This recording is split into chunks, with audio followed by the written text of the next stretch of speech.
नमस्कार दर्शकों आज मैं आपको तैमूर लंग के क्रूरता की कहानी सुनाऊंगा जिसे सुनकर आप भी सोचेंगे क्या इतना भी क्रूर कोई हो सकता था। जी हाँ, जब दिल्ली में चारों तरफ कटे सिर और शरीर के टुकड़े ही टुकड़े नजर आ रहे थे। बात ये उस समय की है जब दिल्ली कूच करने के लिए तैमूर लंग ने योजना बनाई। तैमूर लंग के करीब 90,000 सैनिक समरकंद में इकट्ठा हुए थे। समरकंद दिल्ली पहुंचने का सबसे कठिन रास्ता था।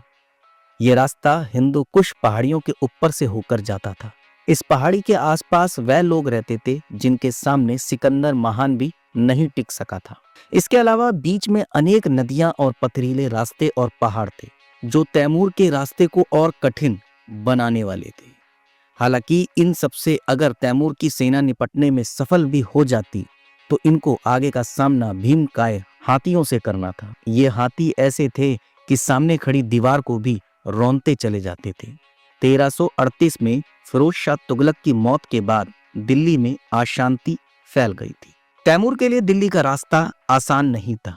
तैमूर की सेना ने एक से बढ़कर एक लड़ाइयां लड़ी थी। हालांकि ऐसी परिस्थितियों से पहले वह वाकिफ नहीं थे। रास्ता इतना खतरनाक था कि कई घोड़े पहाड़ियों से फिसलकर अपनी जान गंवा बैठे थे। धीरे धीरे आगे बढ़ते तैमूर का सामना सारंग खां से हुआ जिसने उसका रास्ता रोकने की कोशिश की।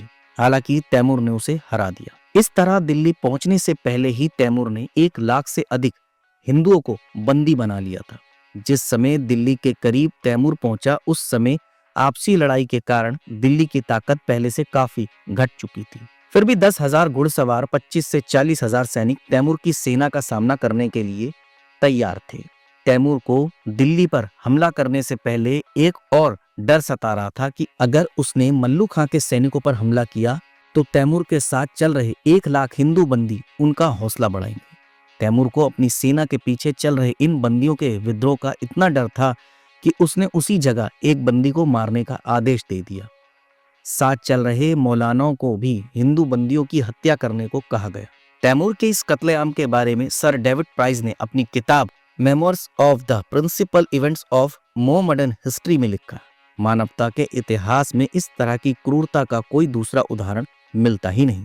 तैमूर ने अपनी आत्मकथा में लिखा, मैंने एक हाथ में तलवार और दूसरे हाथ में कुल्हाड़ी थाम ली। मैं दाएं बाएं तलवार और कुल्हाड़ी चलाता हुआ चल रहा था। मैंने 2 बार हाथियों की सूंड काट डाली और जिसकी भी सूंड काटी वो हाथी घुटने टेक कर एक करवट लेट गया और उसके हौदे पर बैठे सैनिक जमीन पर गिर पड़े। तभी शहर से निकलने वाले बड़ी बड़ी मूंछ वाले हिंदू सिपाहियों ने हमारा रास्ता रोकने की कोशिश की। उसने आगे अपनी आत्मकथा में यह भी लिखा कि मेरे दोनों हाथ इतनी तेजी से वार कर रहे थे कि खुद मुझे अपनी ताकत और फुर्ती पर ताज्जुब हो रहा था। तैमूर ने जब अपने हाथ को मशाल की रोशनी में देखा तो सारे कपड़े खून से सने थे। उसकी दोनों कलाइयां घायल थी। लेकिन तब दिल्ली के अंदर तैमूर की सेना दाखिल हो चुकी थी और अब एक दिन बाद वह दिल्ली के अंदर विजेता की तरह घुसा। दिल्ली के सुल्तान महमूद और मल्लू खान ने अपने लोगों को यूं छोड़कर युद्ध के मैदान से भाग खड़े हुए। एक एक करके बचे हुए करीब 100 हाथियों को तैमूर के सामने लाया गया। इन हाथियों ने घुटने के बल बैठकर और सूंड उठाकर दिल्ली के नए शासक तैमूर लंग को सलामी दी। लड़ाई समाप्त होने के बाद तैमूर के सैनिकों ने घर जाकर ये बताना शुरू किया कि उन्हें कितना हर्जाना देना होगा।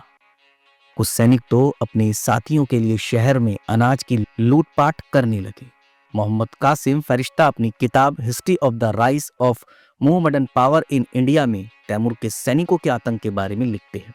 हिंदुओं ने जब देखा कि उनकी महिलाओं की बेइज्जती की जा रही है और उनके धन को लूटा जा रहा है तो उन्होंने दरवाजा बंद कर अपने ही घरों में आग लगा दी। यही नहीं, वो अपनी पत्नियों और बच्चों की हत्या कर तैमूर के सैनिकों पर टूट पड़े। इसके बाद तो दिल्ली में वो नरसंहार देखने में आया कि सड़कों पर लाशों के ढेर लग गए। तैमूर के 500 सैनिकों ने एक मस्जिद पर हमला करके वहां शरण ली। एक एक व्यक्ति को मौत के घाट उतार दिया। तैमूर के सैनिकों ने कटे हुए सिरों की मीनार खड़ी कर दी और कटे हुए शरीर के टुकड़ों को चील और कौवे को खाने के लिए छोड़ दिया। यह कत्लेआम लगातार 3 दिनों तक जारी रहा।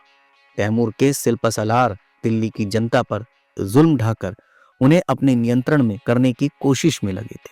दर्शकों, अगर आप भी history of the rise of Mohammedan power in India पढ़ेंगे तो आपको पता लग जाएगा कि इस क्रूर राजा ने कितनी क्रूरता दिल्ली पर की। वाकई में क्रूरता की दूसरी कोई मिसाल नहीं मिलती।